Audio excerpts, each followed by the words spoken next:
জমি ফেরত চেয়ে ধূপগুড়ি পুরসভার বিরুদ্ধে অবস্থান বিক্ষোভ ক্লাবের জমিতে হওয়ার কথা ছিল ইকো পার্ক, কিন্তু এক দশকের বেশি সময় পেরিয়ে গেলেও তৈরি হয়নি পার্ক।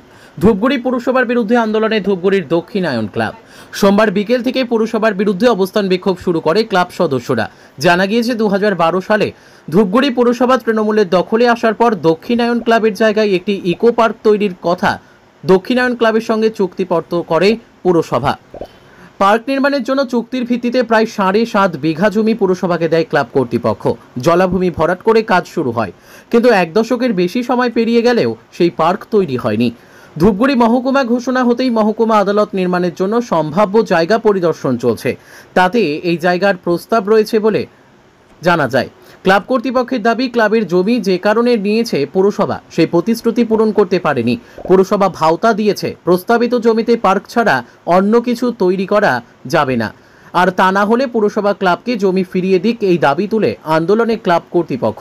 সেই জমিতে ক্লাবের তরফে ব্যানার লাগিয়ে দেওয়া হয়েছে, তাতে স্পষ্ট লেখা ভাওতা দিয়েছে পুরসভা, আর এই জমি অন্য কাজে ব্যবহার করা যাবে না। ইতিমধ্যে বিষয়টি নিয়ে শোরগোল শুরু হয়েছে ধূপগুড়িতে। ব্যুরো রিপোর্ট, আমাদের টিভি। জমি ফেরতের দাবিতে এর আগে কি আন্দোলন করেছে? এর আগে তো আন্দোলন করেছে। চলছে। জমি নিয়ে কি সমস্যা রয়েছে আপনাদের? 2014 সালে আমরা পৌরসভাকে 7.5 বিঘা জমি গিফট করি। এখানে ইকো ট্যুরিজম পার্ক এবং অনেক কিছু হবে সঙ্গে জলাশয় রেখে, কিন্তু পৌরসভা জলাশয়টাকে বুঝিয়ে ফেলেছে এবং ইকো ট্যুরিজম পার্ক হলো না। আর 10 বছর হয়ে গেল, কোনো পৌরসভাকে চিঠি করলেও পৌরসভা উত্তর দেয়, সব উত্তর নেই। তার দাবি জলাশয় ফেরতের দাবিতে সেজন্য আমরা আন্দোলনে বসছি। পৌরসভার তরফে কি জানানো হচ্ছে? না, কোনো কিছু জানানো হয়নি। আপনারা আন্দোলন করছে, কেউ আসেনি? না, ওরা আসেনি। আপনারা এই আন্দোলন কতদিন চলবে? লাগাতার চলবে। মূল দাবি এইটাই? মূল দাবি এইটাই। আপনার কি জমি ফেরত চাইছেন? জমি ফেরত জলাশয় আগের ন্যায় করে দিতে। আপনার নাম?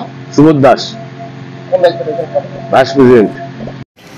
এই অবস্থায় আমাদের দক্ষিণ ক্লাবের জলভূমি ছিল, এটা পৌরসভা নিয়েছিল 10 বছর আগে ইকো পার্ক করার জন্য। সেটা তৈরি হয় নাই। এখন আমরা চাচ্ছি যে আমাদের জমি আমাদের ক্লাবকে ফেরত দিতে। তার জন্য অবস্থান, এই জন্য আমরা অবস্থান করছি, আন্দোলন চলবে। যতদিন আমাদের জমি ফেরত না দেবে ততদিন আন্দোলন চলবে।